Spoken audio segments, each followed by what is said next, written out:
queridas irmãs, nesse estudo nós vamos entender a importância de relacionamentos intencionais e o que podemos fazer para investir mais em relacionamentos intencionais. Primeiramente, convido as irmãs para orarem comigo. Senhor nosso Deus amado, louvado seja o Teu nome, ó Pai. Nós rendemos graças a Ti, porque todas as coisas Tu criaste para a Tua glória, ó Deus. Obrigada, Senhor, por Tua bondade, por Teu amor. E nesse momento, ó Deus, nós suplicamos que, conforme a Tua vontade, o Senhor nos oriente nesse estudo, ó Pai Santo. Que o Teu nome seja glorificado, que possamos entender, ó Deus, à luz da Tua palavra, a importância dos relacionamentos intencionais, a importância da comunhão com o Senhor, ó Pai. Nós precisamos muito de Ti para isso, ó Deus. Direciona esse estudo, ó Deus, para a Tua glória, Senhor. Nós oramos com gratidão, em nome de Cristo, nosso Salvador. Amém. Então, irmãs, devemos entender inicialmente a definição de relacionamentos intencionais. Intencionalidade significa fazer as coisas com um propósito. Logo, relacionamentos intencionais estão ligados a relacionar-se intencionalmente com alguém. Então, qual é o objetivo dos relacionamentos intencionais? É caminhar juntos, de forma que sejamos mais parecidos com Cristo. E, inicialmente, eu também quero que as irmãs pensem o seguinte. É uma pergunta que eu vou fazer e eu quero que cada uma responda em seu pensamento. Você mantém uma amizade intencional com alguma mulher cristã, de modo que você compartilhe sobre a sua vida, troque ajuda e até confesse pecados? Essa pergunta eu usei para fazer uma pesquisa com 30 irmãs, 30 mulheres cristãs, casadas. Eu pedi para responderem e que não considerassem o marido, no caso, porque muitas têm esse relacionamento de amizade com o esposo, mas eu perguntei se há alguém além do esposo, uma amiga no caso, além do esposo que tenha esse relacionamento. Eu decidi fazer essa pesquisa a fim de nos ajudar a pensar como estamos como igreja. Inclusive, algumas pessoas que não são da nossa igreja também participaram, mas a maioria foram irmãs da nossa igreja. E o resultado da pesquisa foi o seguinte: 16 irmãs disseram que não tem e 14 que sim.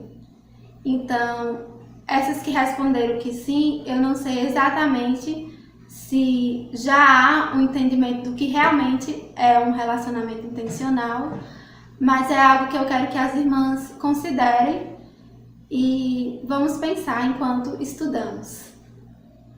Vamos ler o texto bíblico base para o nosso estudo, que se encontra em João 17, versos 20 a 26. Não rogo somente por estes, mas também por aqueles que vierem a crer em mim, por intermédio da sua palavra, a fim de que todos sejam um. E como és tu, ó Pai, em mim e eu em ti, também sejam eles em nós, para que o mundo creia que tu me enviaste. Eu lhes tenho transmitido a glória que me tens dado, para que sejam um, como nós o somos, eu neles e tu em mim, a fim de que sejam aperfeiçoados na unidade, para que o mundo conheça que tu me enviaste e os amaste, como também amaste a mim. Pai, a minha vontade é que onde eu estou, estejam comigo os que me deste, para que vejam a minha glória que me conferiste, porque me amaste antes da fundação do mundo. Pai justo, o mundo não te conheceu, eu porém te conheci, e também estes compreenderam que tu me enviaste. Então, essa é uma preciosa oração do nosso Senhor Jesus, conhecida como a oração sacerdotal.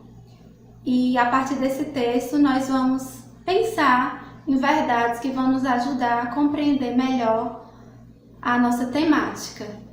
Eu quero também dizer para as irmãs que eu usei como base um artigo de Francine Veríssimo, que foi publicado aqui nesse livro, que eu já apresentei para as irmãs, Fonte para a Vida, Esboços de uma Fé Contemporânea. Então, Francine Veríssimo escreveu um artigo muito bom e eu vou fazer aqui uma espécie de resumo do artigo, trazendo algumas aplicações para a nossa realidade. O artigo dela é intitulado Relacionamentos Intencionais, voltando a ser igreja. Então, voltando ao texto lido, nós vamos pensar o seguinte: o primeiro ponto do nosso estudo. Trindade, o relacionamento de Deus com Ele mesmo. Nós sabemos que a Bíblia nos diz que Deus é um só em essência, mais três em pessoa. Nós não vamos aqui estudar a doutrina da Trindade, irmãs, mas certamente é um mistério e nós cremos porque a Bíblia diz, e essa verdade mostra para nós algo valioso. O nosso Deus é relacional. Antes da fundação do mundo, as pessoas da Trindade já viviam em relacionamento. Então, nós precisamos entender isso, que o nosso Deus nos fez seres relacionais. Nós vamos ler também Gênesis 1:26, que diz o seguinte: Também disse Deus: façamos o homem à nossa imagem, conforme a nossa semelhança. Então, nós vemos aqui que Adão foi criado à imagem de Deus e ele vivia em companhia constante do Criador. E, apesar disso, no verso 18 do capítulo 1 de Gênesis, nós lemos o seguinte: Disse mais o Senhor Deus: Não é bom que o homem esteja só. Far-lhe-ei uma auxiliadora que lhe seja idônea. Irmãs, nós vemos aqui que antes da queda, o Senhor julgou Adão só e ele fez uma auxiliadora para Adão. Então, a ideia de relacionamentos não entrou no mundo por conta do pecado, ou se foi antes da queda. Então, o Senhor Deus nos fez assim. Francine Veríssimo afirma o seguinte: nós somos completos quando temos uns aos outros, pois fomos criados para viver em comunidade. A verdade é que nós precisamos uns dos outros, devemos receber ajuda e também ajudar. Isso não é fácil. Por que, irmãs, não é fácil? Nós vivemos em um mundo caído. Então, o orgulho nos faz querer sermos independentes.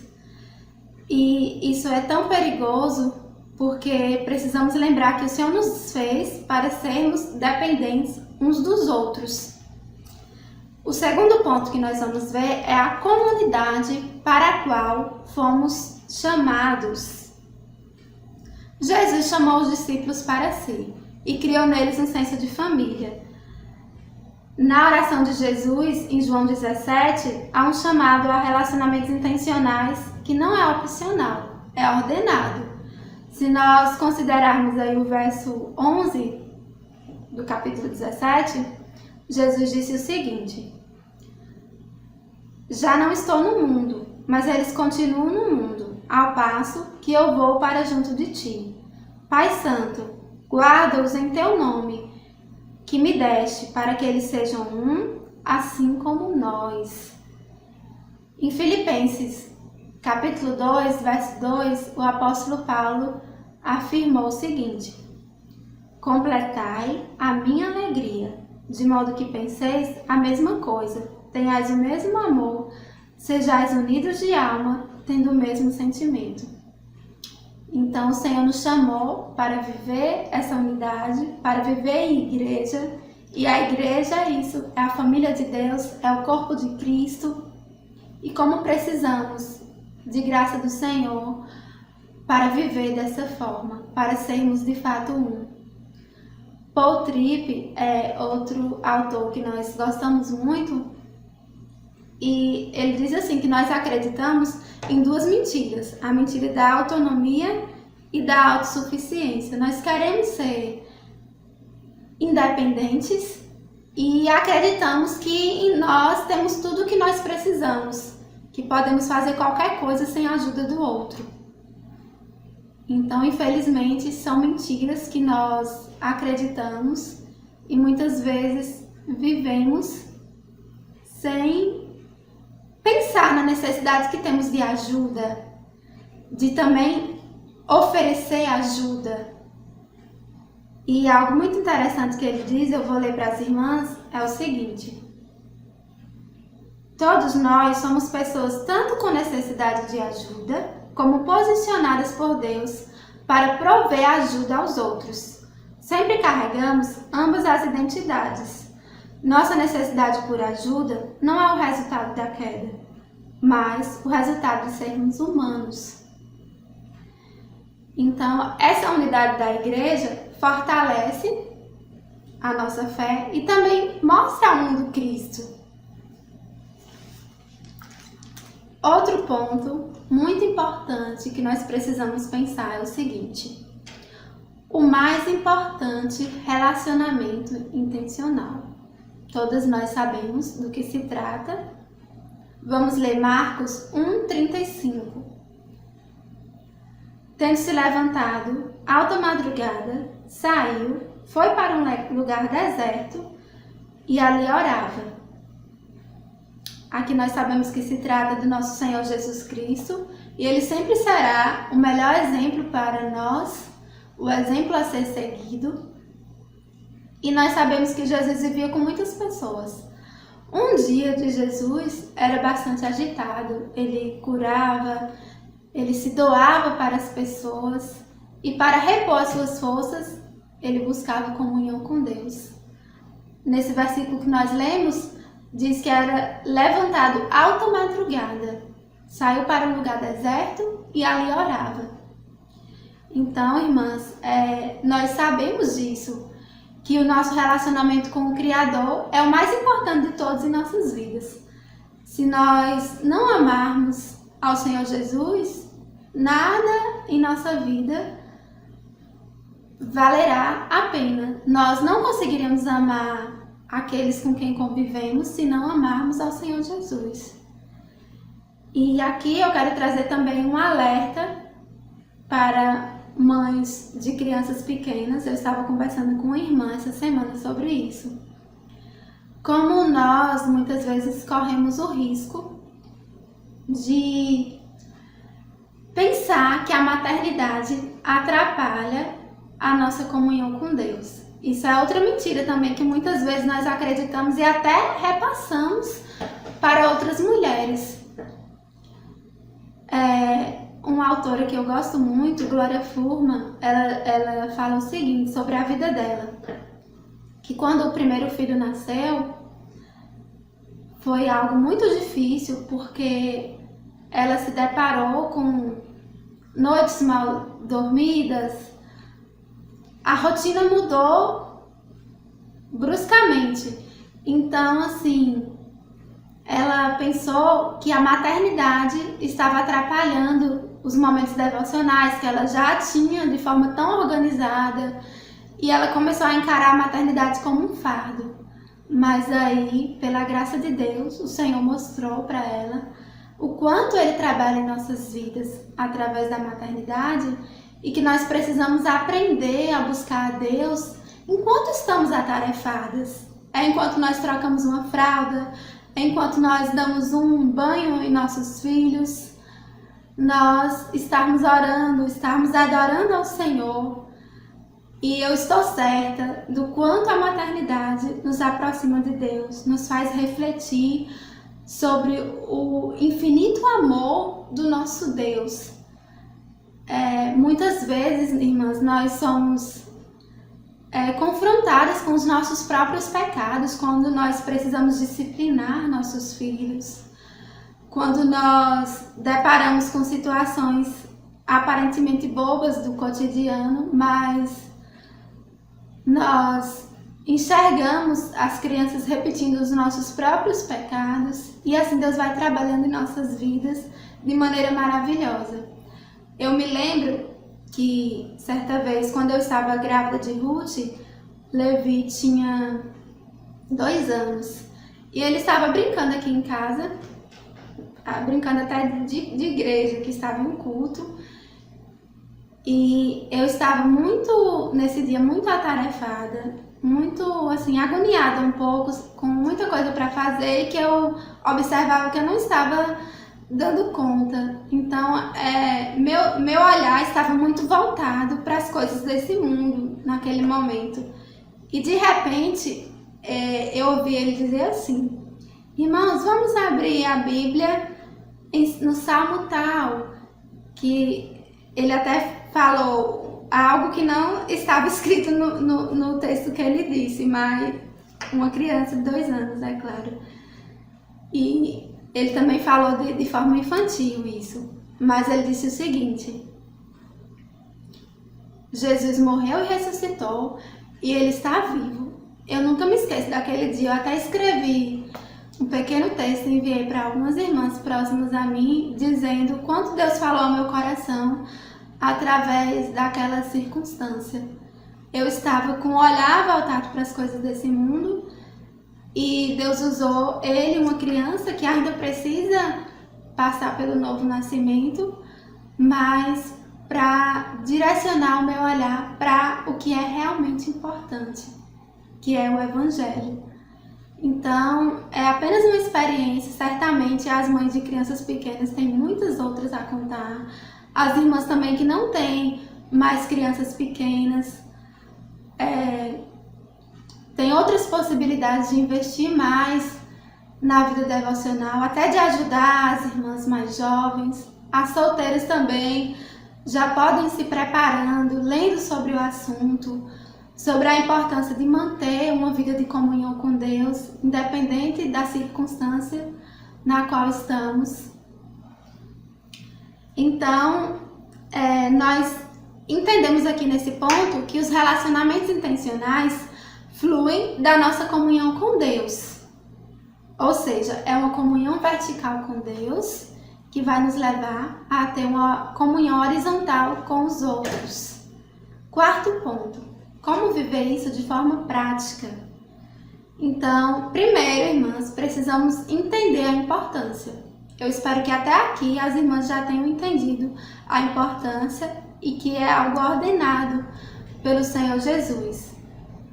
Mesmo nós que temos esposos cristãos e desfrutamos de amizade com eles, precisamos investir em amizades, porque nós fomos criadas para ter relacionamentos, para ajudarmos e sermos ajudadas, enfatizando. E enquanto eu organizava esse estudo, eu lembrei das irmãs que os esposos não são cristãos. Então, se nós que temos esposos cristãos precisamos, imagine as irmãs que não desfrutam de uma amizade profunda com os esposos, a ponto de confessar pecados, a ponto de buscar crescimento espiritual, pelo fato de conviverem com Maria dos ímpios. Então, nós precisamos nos aproximar mais dessas irmãs, estarmos mais sensíveis às necessidades delas, ajudar naquilo que pudermos. Vamos ler agora Mateus 28:19, a ordem do discipulado. Ide, portanto, fazer discípulos de todas as nações, batizando-os em nome do Pai e do Filho e do Espírito Santo. Aqui nós vemos mais uma vez a Trindade, e a ideia do discipulado está muito ligada àquilo que se entende por relacionamento intencional. Nós não podemos pensar que o discipulado se resume a um preparo para o batismo. É uma ideia muito limitada de discipulado essa. Precisamos estudar mais sobre isso, Fazer discípulos é compartilhar as boas novas e ajudar aqueles que creem a viverem de forma contínua, de acordo com elas. Nessa jornada, nós somos chamados a guiar e sermos guiados, a amar e sermos amados. E esse processo mútuo é o discipulado. Então, no discipulado, nós aprendemos enquanto ensinamos. Não significa apenas uma pessoa mais velha ensinando uma mais nova, mas é um processo mútuo. Não podemos reduzir o nosso convívio aos nossos encontros na igreja.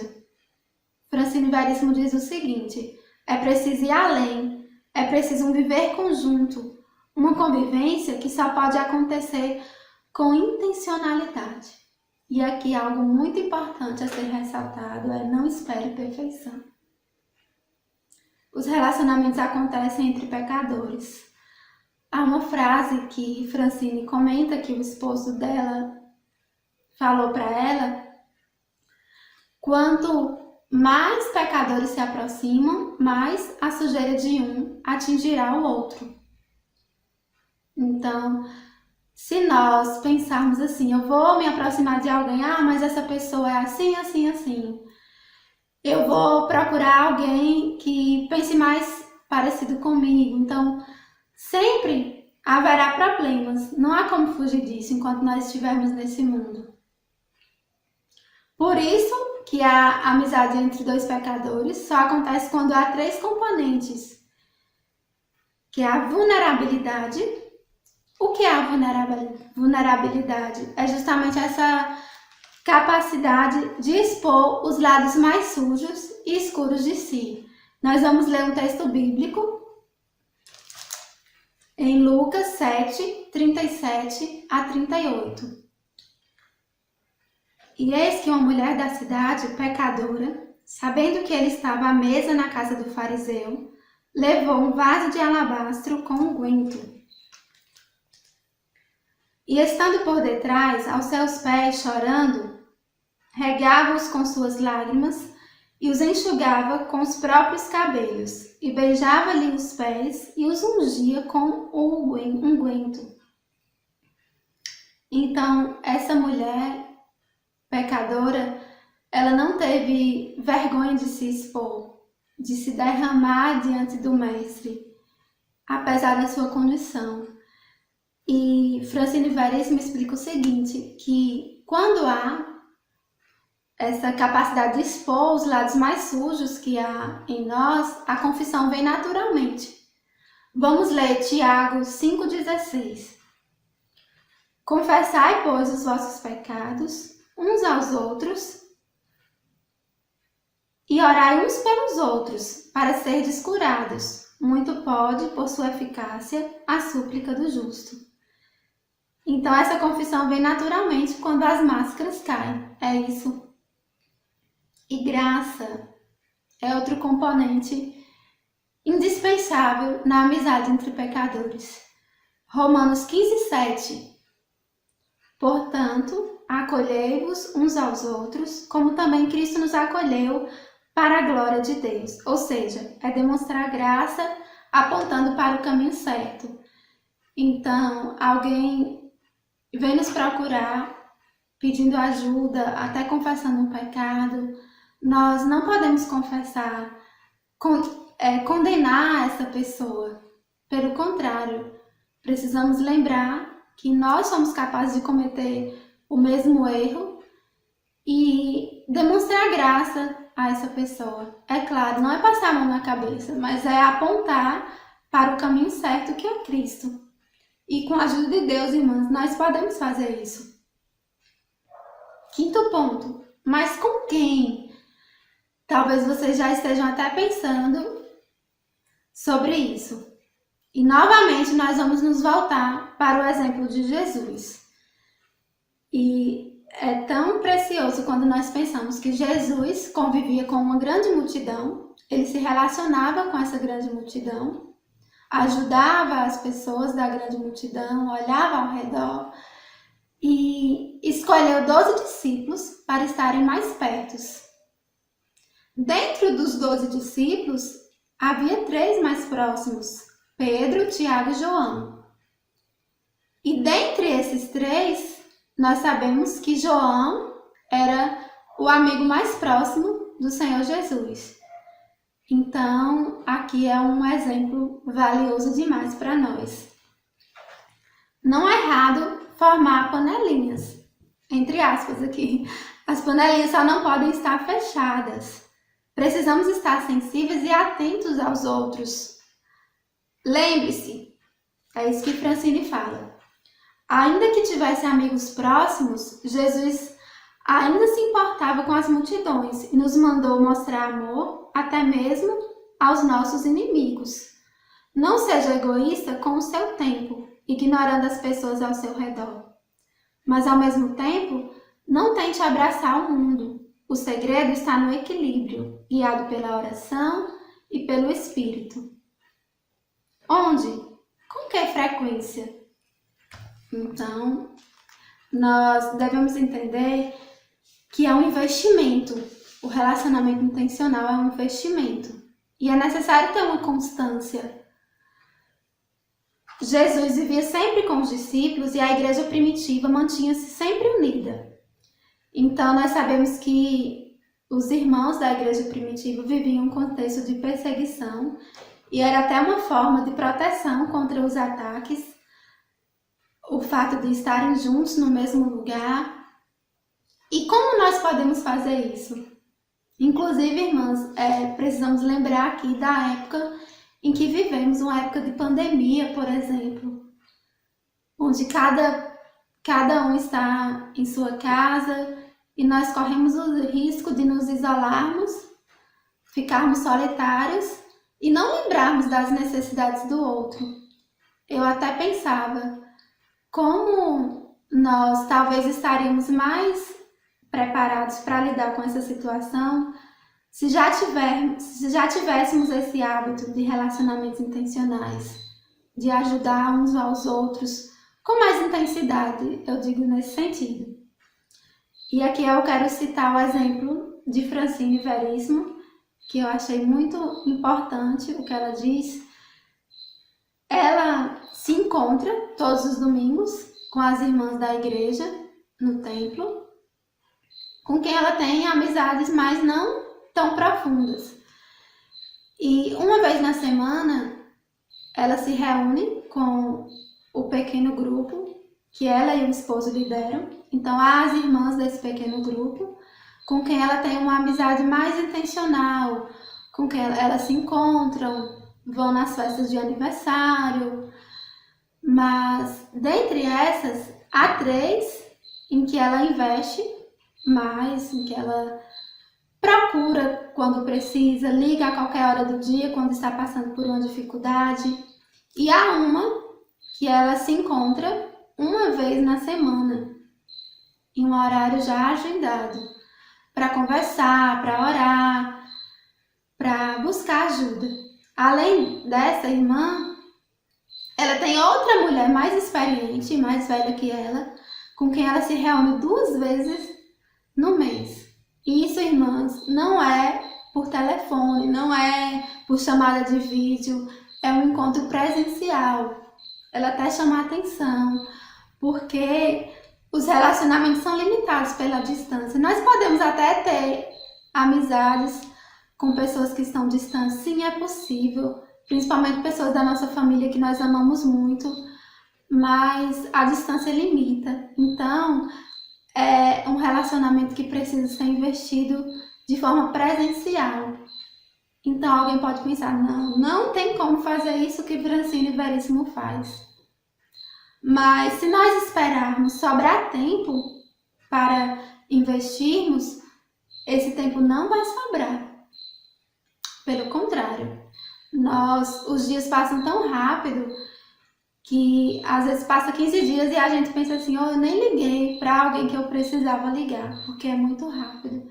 Então, por isso que o nome é intencional, é necessário haver um esforço.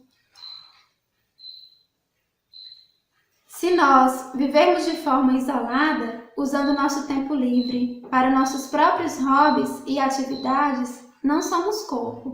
somos apenas mãos. Não podemos ser somente mãos, porque é somente quando o corpo de Cristo está bem ajustado é que ele funciona. E quando o corpo funciona, ele pode impactar o mundo com a verdade do reino de Deus. Então, independente da frequência, o importante é que eles aconteçam e que haja uma consistência. E o último ponto que nós vamos ver é vivendo como a igreja primitiva. Vamos ler Atos 2:44. Todos os que creram estavam juntos e tinham tudo em comum. Essa descrição é linda, é bela e revela que não se tratava de estranhos reunidos em um local, professando a mesma fé enquanto mal se conhecem. É um corpo de irmãos e irmãs como uma família. Não devemos esperar que a igreja local seja exatamente dessa forma. É claro, né? Aqueles irmãos viviam juntos, como eu já citei, até por um contexto de perseguição no mesmo local. Mas a essência do que significa ser igreja não deve mudar. Mesmo em casas separadas, precisamos buscar em Deus graça para viver em comunhão. É buscar em Deus. Por nossa vontade, por nosso próprio esforço, não é possível. É graça de Deus. Precisamos buscar a ajuda de Deus e sermos intencionais. Vivenciar relacionamentos intencionais é graça de Deus, como eu acabei de dizer. Como vimos, não é opcional e não pode ser também um fardo. Nos trará alegrias e crescimento espiritual. Nesse mesmo capítulo de Atos, capítulo 2, verso 47, diz o seguinte: louvando a Deus e contando com a simpatia de todo o povo. Enquanto isso, acrescentava-lhes o Senhor, dia a dia, os que iam sendo salvos. Então, através disso, nós mostramos ao mundo aquilo que Jesus fez por nós. É um testemunho. Viver em comunhão mostra Cristo ao mundo. Lembrando, mais uma vez, também o texto inicial que nós lemos, em João 17, verso 21, Jesus disse o seguinte: a fim de que todos sejam um, e como és tu, ó Pai, em mim, e eu em ti, também sejam eles em nós, para que o mundo creia que tu me enviaste. Então, irmãs, isso é algo tremendo. Através dessa comunhão, através desse trabalhar de Deus em nossas vidas, nós nos preocuparmos em dividirmos os fardos uns com os outros, nos importarmos mais com os outros, naturalmente, outras pessoas que não conhecem a Cristo serão impactadas com o nosso testemunho. E nós precisamos muito pedir ao Senhor que nos ajude a praticar essas verdades ouvidas. Agora eu quero lembrar a pergunta inicial para as irmãs. Você mantém uma amizade intencional com alguma mulher cristã, de modo que você compartilhe sobre sua vida, troque ajuda e até confesse pecados? Eu não sei se quem respondeu sim gostaria de mudar a pergunta, mas eu não quero que me diga não. Isso, uma autorreflexão, eu quero instigar nas irmãs. Então, irmãs, nós precisamos pensar. Lembrando que não é opcional, é ordenado. O Senhor Jesus é o nosso exemplo. Ele viveu relacionamentos intencionais para nos mostrar o quanto é importante. Isso glorifica ao nosso Deus. E agora eu quero propor um desafio para as irmãs. Uma espécie de exercício para as irmãs fazerem. Eu gostaria que cada uma escolhesse 3 pessoas com quem deseja relacionar-se com mais intencionalidade. Talvez você já tenha essas pessoas, se você já tem, graças a Deus por isso. Então pense como melhorar essas amizades. E quem ainda não tem, eu quero propor às irmãs que considerem em oração essa necessidade, que escrevam os nomes de pelo menos 3 pessoas para investir mais. E eu quero sugerir o seguinte: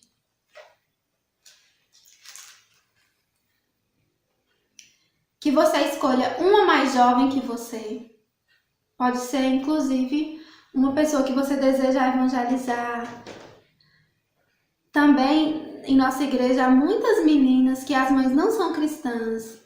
Como nós precisamos nos aproximar mais dessas meninas para discipular mesmo, para mostrar a importância de servir a Cristo. Então, nós podemos considerar isso, podemos nos aproximar dessas meninas na intenção de ajudar e certamente vamos aprender com elas. E outra pessoa, a segunda pessoa, eu gostaria que você escolhesse, que tenha mais ou menos a sua idade, alguém com quem você possa trocar experiências, alguém que possa compartilhar mais aquilo que você vive. E a terceira pessoa, se possível, alguém que seja mais velha que você, alguém mais experiente, alguém que a gente possa buscar viver aquilo que está escrito em Tito 2. Então, que o Senhor nos ajude, minhas irmãs.